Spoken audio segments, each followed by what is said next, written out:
Hello students, today in our paper Organizational Behavior with paper code BBAP 3305, we are going to do the topic that is creating value for stakeholders. I am Ragini Dikshit, working as Assistant Professor at PBDU School of Management. Now, the contents of this presentation are purposes of organizations, various types of stakeholders, classification of stakeholders, understanding the influence of each stakeholder. This we will study through Mandlow's framework, and creating value for stakeholder, how we can create value for each stakeholders. Now, these purposes of organization, as we have done in detail, we will just outline these purposes, and what we will do in detail in this presentation is creating value for stakeholders. Now, coming to our first slide, that is purposes of organization. As we have already done this, that is classification of organization on the basis of ownership, that is private sector organization, public sector organization. Then classification on the basis of motive, that is for profit organization, not non-profit organization, yeah, not for profit organizations, and mission and vision of an organization, including shared values and beliefs. Then creating value for stakeholders, how value can be created for various stakeholders. For this, three means are given in your syllabus, that is the control and coordination of resources to achieve goals and outcomes. Then second is efficient production of goods and services, and third is facilitating innovation. Then first is the control and coordination of resources, how various resources are controlled and how various activities are coordinated to achieve goals and outcomes of an organization as well as stakeholders. Then efficiently, how goods and services are produced efficiently. Then how organization works to facilitate innovation. This is how we are going to create value for stakeholders. Now, first, coming to various types of stakeholders. Your stakeholders can be your shareholders, employees, customers, suppliers, local people, government. And what they want from your organization? Shareholder wants profits, dividends, increase in share size. Employees needs good salaries, working conditions, the chance of promotions. Customers want good quality at low prices, dependable time. So what suppliers want? Good prices, high order quantities, repeat business, prompt payment. Local people want some ethical and moral issues like low noise and pollution, employment opportunities. And government needs these, what government want is adherence to laws and payment of taxes. So these are the various types of stakeholders and what typically they want from your organization. Now, coming to classification of stakeholders. Your stakeholders can be broadly classified into three categories. These are your internal stakeholders, connected stakeholders, and external stakeholders. Now we are going to do this in detail. Who are internal stakeholders, then what are their interests, and what will be the risk if their interests are not satisfied, and what are the examples of these various stakeholders. So first, coming to internal stakeholders, we can see internal stakeholders are intimately associated to the organization, and their objectives are likely to have strong influence on how it is run. That is, internal stakeholders are intimately associated to the organization, and their objectives are likely to have strong influence on how it is run in any organization. Now, the two examples you can take of internal stakeholders are your employees as well as your management. Their interest to defend are jobs, careers, money, promotion, prospects, and benefits. These are your interest in your organization. And what will happen if their interests are not recognized? Pursuit of individual goal rather than shareholder interest, and resignation. They will go for their individual goals rather than your organization goal, as well as if their individual goals are not satisfied, they will resign. Now, coming to the next category of a stakeholder, that is your connected stakeholders. Connected stakeholders can be viewed as having a contractual relationship with the organization. The objective of satisfying the shareholder needs to be fulfilled. However, customers and finance objectives must be met if the company wants to succeed. Means connected stakeholders can be viewed as having a contractual relationship with the organizations. These are your shareholders, customers, suppliers. These have a contract with the organizations. For example, shareholders. They are interested in shareholders' wealth measured by profitability, profit and ratio, market capitalization. Response risk. If their interest is not satisfied, they will sell your share or vote against management. Then customers. Is a type of your connected stakeholders. What is their interest in the they are interested in the company's product. And response risk, if interests are not recognized, they will buy elsewhere, they will try to damage your reputation, and they can take legal action if their interest is not satisfied. As well as your suppliers. Suppliers interested in building long-term relationship on time of payment of goods and profitable sales. Response risk, if interests are not recognized, includes refusal of credit, stop supplying, or they can take legal action if there is any unpaid debts left on the organization. Then next type of your connected stakeholders are finance providers like bank interested in loan security. Response risk, if interests are not recognized, denial of credit, bank will refuse to give credit and it will charge higher interest rates. Now, coming to the last category of your types of stakeholders is your external stakeholders. These external stakeholders have quite diverse objective and have varying ability to ensure that the organization meets its objectives. Some examples of these external stakeholders are like your non-governmental organizations, your environmental pressure groups, your trade unions. These are your external stakeholders. Now, non-governmental governmental organizations, what interests they have? Human right. They will work for human right. If their interests are not recognized, they can take legal action against your organization. Now, coming to your next external stakeholder, it can be your environmental pressure groups. What are their interests? Protecting the environment. Whether you are not producing product or services that are hazardous to the environment. Interest to defend, protecting the environment, protect the human right, and if their interests are not recognized, they can do publicity or take bad publicity, or they can take direct action, or they can put pressure on government against your organization. Government and regulatory agencies interested in tax compliances with legislation and employment opportunities. These are interested in this. These stakeholders are interested in this type of benefit from your organization.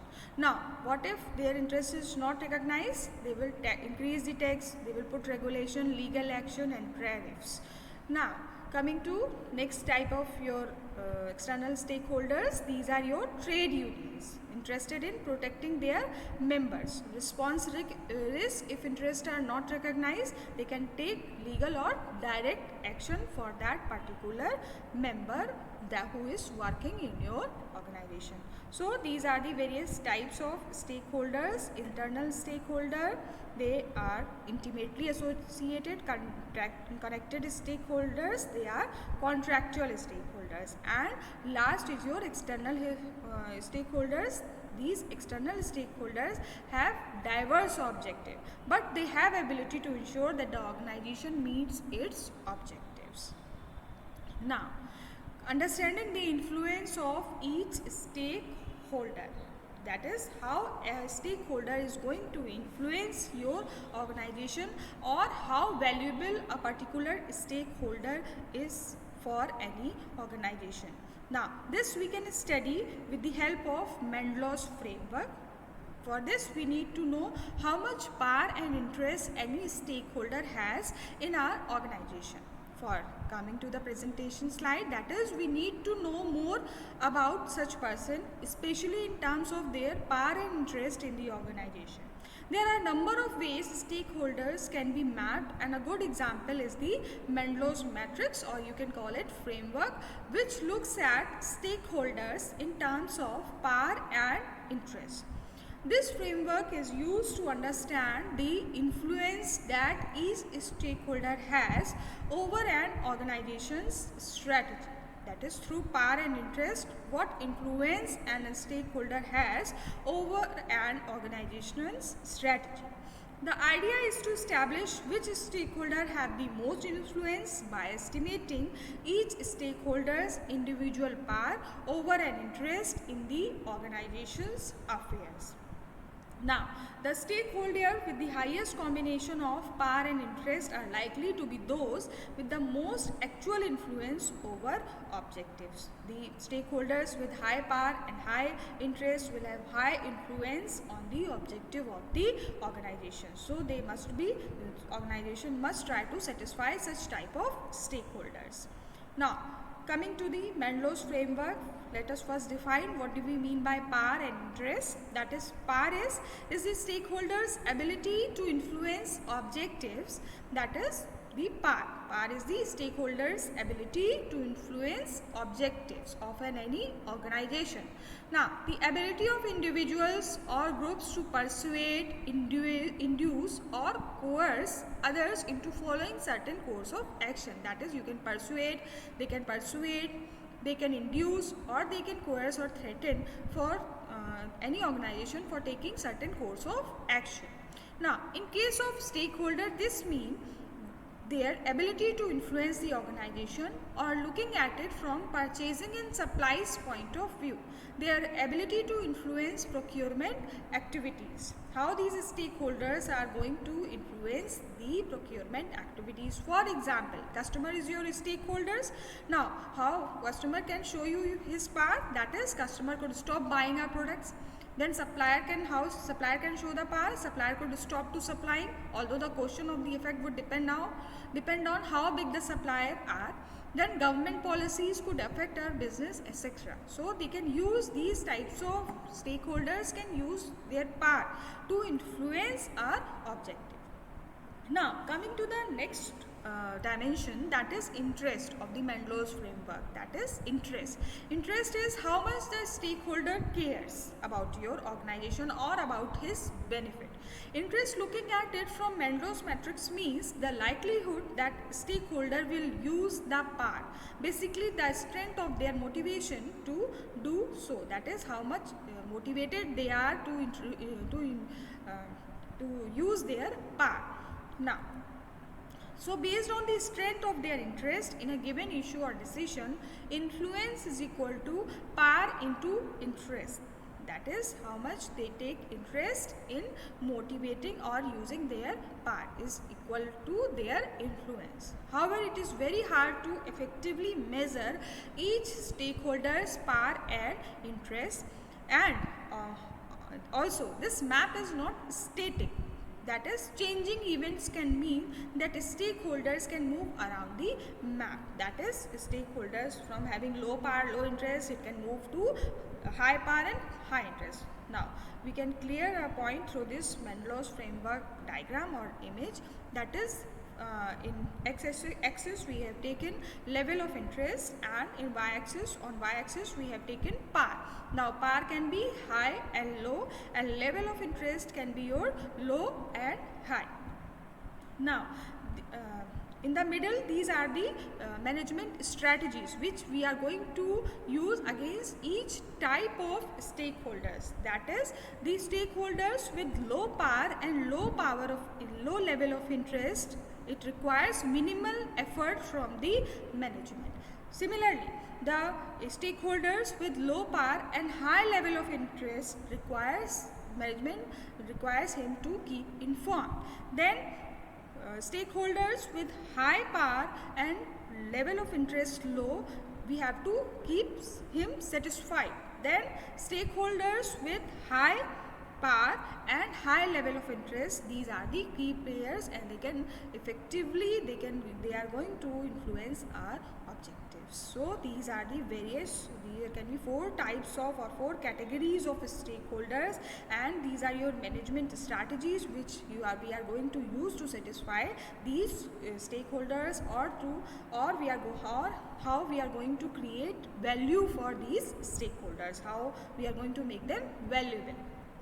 Now, low power and low interest requires minimal effort from the management. That is, these can be largely ignored, although this does not take into account any moral or ethical consideration, and it is simply the stance to take if strategic positioning is the most important objective. They means they requires minimum effort and we can ignore them at certain point of time. Now coming to second type of stakeholders with low power and high interest, management have to keep them informed. That is, can increase their overall influence by forming coalition. Why management have to keep them informed? Because they can increase their overall influence by forming coalitions with other stakeholders in order to exert a pressure and thereby make themselves more powerful, because they have high interest. Now, the management strategy for dealing with these stakeholders is to keep them informed. Now, coming to third type of stakeholders with high power and low interest, we have to keep them satisfied. Means they don't have interest but they have power to influence the objective of organization. All these stakeholders need to do become influential is to reawaken their interest. They will move them across to the right into the high influence sector, and so the management strategy for these stakeholders is to keep them satisfied. Now coming to the fourth category of stakeholders with high power and high interest. These are the key players, those with the highest influence. These are the stakeholders with the highest influence.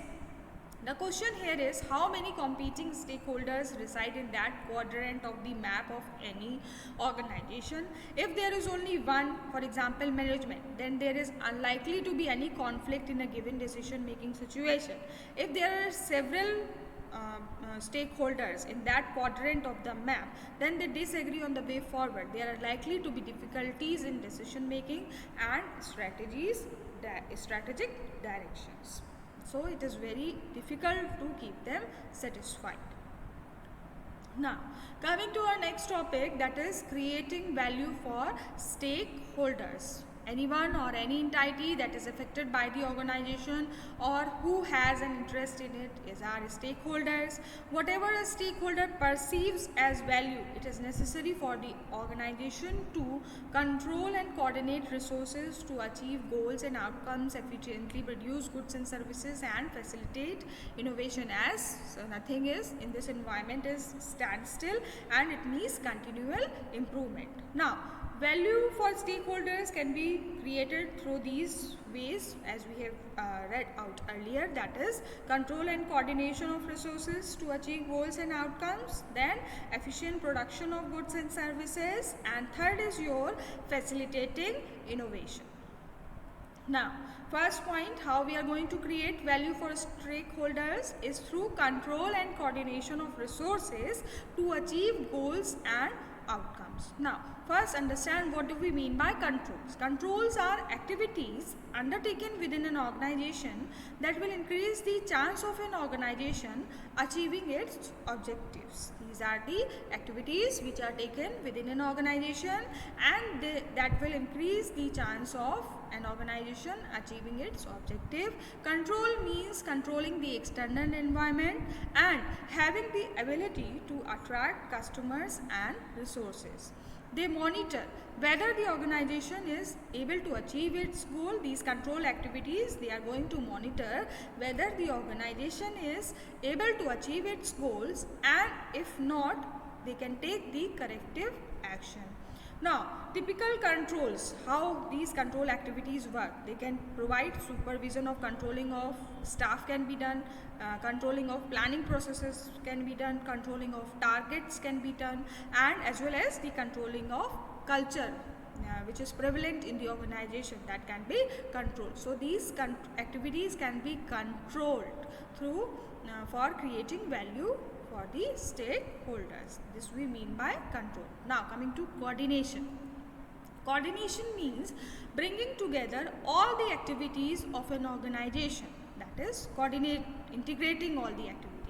The capacity of an organization to coordinate human resources and physical, financial, and technological resources is linked to its overall effectiveness and achievement of goals. How various activities of an organizations or how various resources of an organizations like human resource, finance resource, technology resource, physical resource, how these resources are linked, that and how they are linked, that will affect the achievement of goals of any organization.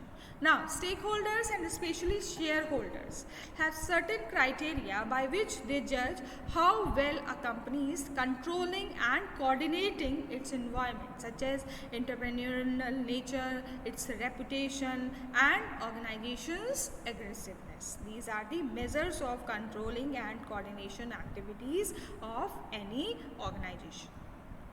Now, coming to our next point, that is efficient production of goods and services. Now, an organization is effective if it is able to convert its skills and resources efficiently into goods and services. Means an organization is effective if it is able to convert skills, that is human skills, and its various resources efficiently into goods and services. Now, this productivity and efficiency, that is the ratio of outputs to inputs, are measures of technical effectiveness. How much input is put and how much output is received. How much effectively or how much efficiently work has been done. Now, productivity is often measured at all stages of the production process, and when managers find ways to increase productivity, they are rewarded. And how this productivity can be facilitated? It can be measured at all stages of the production process, as well as new ways have to be found out for increasing the productivity. And if anyone who finds out new ways, he should be rewarded. Now, coming to the next point, that is in service organization, this is done by indicators such as sales per employee or the ratio of goods sold to goods returned. This productivity can be measured in terms of your sales per employee as well as the ratio of goods sold to goods returned. In service organization, we can measure productivity through these measures. Now, there are always objective measures that organization can use to measure productivity or performance. Now, in producing goods and providing services, an organization should minimize the wastage of resources, because this wastage of resources is somehow going to affect the productivity of any organization. Then, the concept of lean production was developed by the Japanese car manufacturer Toyota. It is a philosophy that aims to systematically reduce waste by minimizing inventory, idle time, defective units, transportation, and overproduction. So companies can also follow this concept of lean production, and it will help companies to improve their productivity. And how this can be done? Through reduce waste by minimizing its inventory, minimizing its idle time. That is, machine should not be vacant every time. Machine should be working, or it should be producing goods or services. That is minimizing its idle time. Then defective units, less number or zero error. That is minimum number of defective units should be produced. Low transportation cost or minimal transportation should be required, and overproduction should be reduced. Now, employee attitude and motivation factors also play an important role in productivity and efficiency of any organization. Means with what attitude or with what motivation workers or employees are working, it is also going to influence the productivity and efficiency of any organization. Now, coming to our last point, that is facilitating innovation. An organization is effective if it can coordinate resources and employee skills, creativity to innovate products and adapt to the need of the customer. an organization is said to be effective if it can creatively innovate products and adapt to the need of the customers. This approach helps managers evaluate how effectively an organization functions and resources operate. This innovation, the concept will help the managers to evaluate how effectively an organization functions and its resources are operated. There are several things an organization needs to be effective, in which an organization needs to be effective. That is structural and cultural, that promote adaptability. Structure and culture of an organization that is going to promote adaptability to the new environment or to the new customs or to the new culture, and flexibility to make decision faster. So these factors are going to influence an organization, how adaptive it is and how flexible it is. Then, improving internal systems that influence employee coordination and motivation will impact the organization ability to respond to its environment. Now, this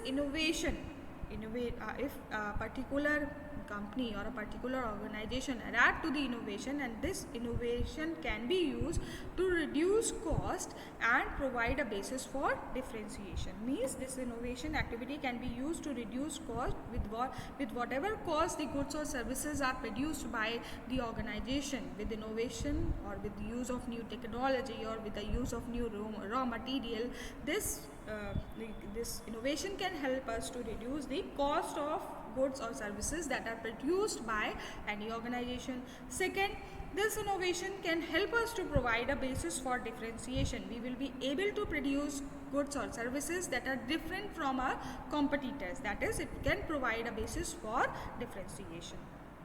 Now, this was all about creating value for stakeholders. Now, let us revise whatever we have done. First, we have done what are the various purposes of stakeholders.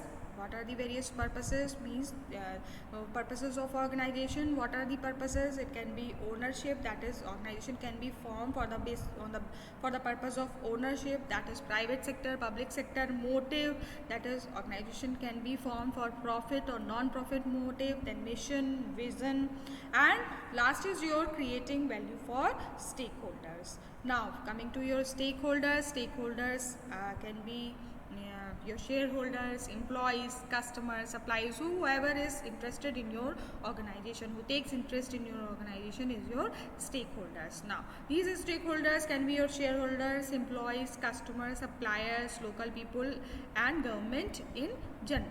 Further, these stakeholders can be classified into internal stakeholders, connected stakeholders, and external stakeholders. Internal stakeholders are intimately associated to the organization's objectives, and these can be your employees and management. Connected stakeholders, they have contractual relationship with the organization. Then external stakeholders, they have diverse objective, but somehow they are going to affect the organization to meet its objectives. Now, understanding the influence of each stakeholders, this we have done through Mendelow's framework.